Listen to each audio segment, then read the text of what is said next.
Have you ever thought of a concept that there just isn't a word to describe? I remember when I learned that the word ere yesterday exists, meaning the day before yesterday, and there's overmorrow for the day after tomorrow too. But here's the word I'm looking for.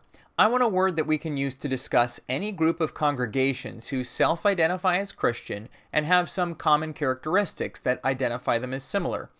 For example, churches of Christ. They have similar characteristics, and people in their congregations, when they move to another city, will seek out another church of the same kind. So there's a group of churches there. Another one is Calvary Chapels, or Independent Fundamental Baptists. The Catholic Church, obviously, is a group of churches.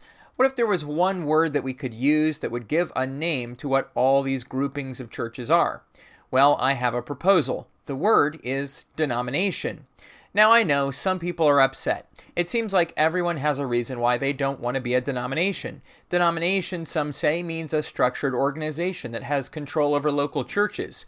We're not a denomination because all of our churches are independent. And that's fine by that definition, perhaps you're not. But words have many definitions. And by the definition that I use on Ready to Harvest, whether there's a central controlling organization or whether it's a loose movement, it doesn't matter. It's still a denomination. Others say we're pre-denominational. Denomination can't be used to refer to us because we're the original church. Churches that came later are denominations. We're the real thing. But in the definition I use, the word denomination does not imply you aren't the original church. Maybe you are. It doesn't imply that you're even anything less than the whole church, and everyone else is an imposter. Maybe they are.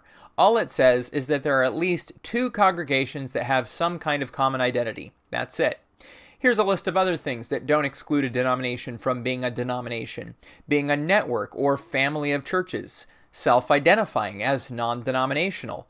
Being open to churches of many denominations, not having a statement of faith, not being Protestant, being opposed to denominationalism, claiming that denomination means a division, which you aren't, believing that your churches are the whole Church of Christ, not a subset or part of anything else, saying that accepting being a denomination implies that other denominations are Christians and you don't think they are, saying that if you look closely and rearrange some letters, that the word demon is in the word denomination.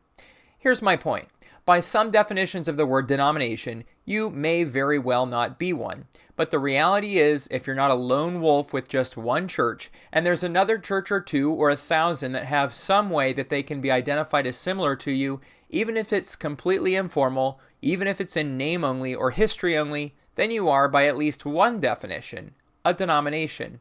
And here's one definition for this word: any set of congregations identifiable by similar traits, history, or name.